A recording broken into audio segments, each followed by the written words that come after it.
paradigma, pendekatan, dan indikator pembangunan. Pembangunan secara umum adalah proses perubahan yang direncanakan untuk memperbaiki berbagai aspek kehidupan masyarakat. Pembangunan dapat terjadi di berbagai aspek kehidupan seperti ekonomi, sosial, budaya, dan politik. Sementara itu, pendekatan pembangunan adalah cara-cara yang digunakan dalam perencanaan pembangunan, seperti pendekatan teknokratis, pendekatan partisipatif, pendekatan politis, pendekatan atas bawah, dan bawah atas. Dalam studi pembangunan, kita mengenal istilah paradigma pembangunan. Apa sih paradigma pembangunan itu? Paradigma pembangunan merupakan cara pandang terkait dengan persoalan pembangunan yang digunakan dalam penyelenggaraan pembangunan, baik sebagai proses maupun sebagai metode agar peningkatan kualitas hidup manusia dan kesejahteraan rakyat dapat dicapai.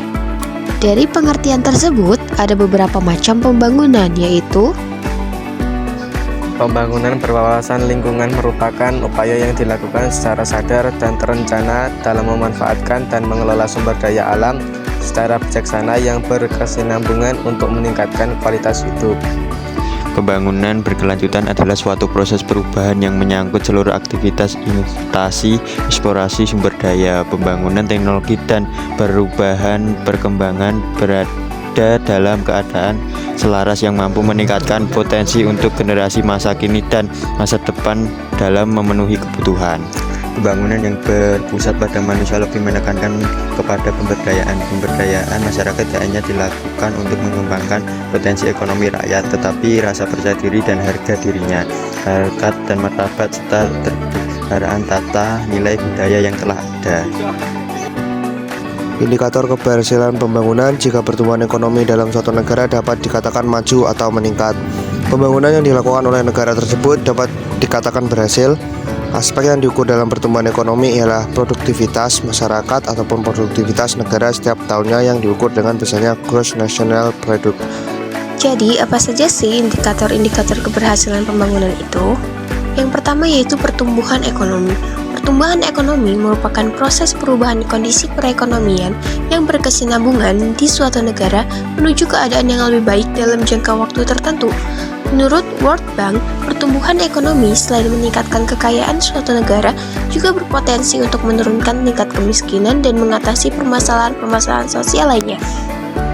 Indeks kualitas hidup adalah suatu indikator alternatif dalam mengukur kinerja pembangunan suatu negara. Ada 3 indikator yang dijadikan acuan IKH, yaitu tingkat harapan hidup pada usia 1 tahun, tingkat kematian bayi, dan tingkat melek huruf. Di dalam indeks ini, angka rata-rata harapan hidup dan angka kematian bayi dapat menggambarkan status gizi ibu dan anak, derajat kesehatan, serta lingkungan keluarga yang langsung berasosiasi dengan kesejahteraan keluarga.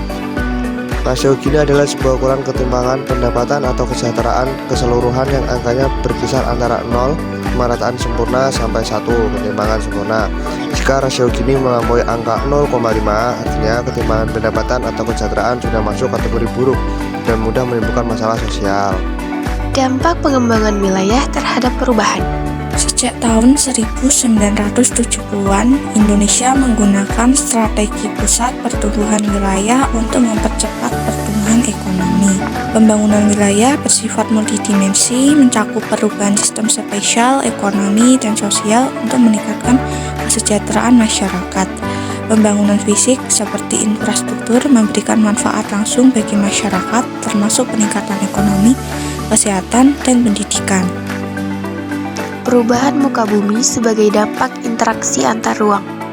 Interaksi antar ruang adalah konsep umum yang bisa merujuk pada perpindahan manusia seperti penumpang dalam kota atau migran antar benua. Namun bisa juga mengacu pada lalu lintas barang seperti bahan mentah atau arus benda tak terwujud seperti informasi. Salah satu alasan mengapa interaksi antar ruang terjadi adalah kemudahan transfer. Kemudahan transfer dapat dipahami sebagai kemudahan perpindahan orang, barang, informasi, atau uang dari suatu wilayah ke wilayah lain. Perubahan muka bumi sebagai dampak bencana. Permukaan bumi mengalami perubahan. Perubahan yang terjadi dapat disebabkan oleh proses yang cepat seperti tanah longsor, letusan gunung berapi, dan gempa bumi. Thank you for watching. Hopefully, the material we provide can be useful for you. We are done.